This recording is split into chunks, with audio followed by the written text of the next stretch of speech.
The one story I have, my first year deer hunting, you know, I did that for all those years. I was 13, and it was my first year, and we went out that morning, and as you know, we always did drives, and we had watchers, and my dad put me on a stand over up on the county line over to Sophie and Albert's place.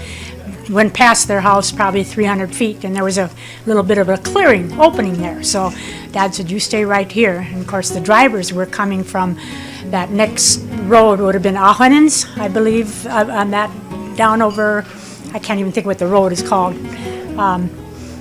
Anyway, so the drivers are coming through, and of course, lo and behold, they kicked up a deer that came right to me. It was probably, I would say maybe 50 feet only, 60 feet from me, and I thought my knees, of course, started shaking. But the deer stood still, and of course, I had a gun that Dad gave me. It had one in the magazine and one in the chamber. It only was 2 shots, so I had to make it count.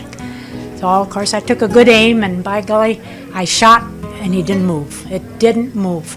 So I knew I had one more, so I must have had a bolt action, I think, and got the other one, and shot again, and it took off. I thought, well, great, but it was so close, I should have been able to hit that like nothing. So pretty soon, it wasn't long after Dad come through the wood towards me, because he knew where I was standing. Did you get it? I says, no.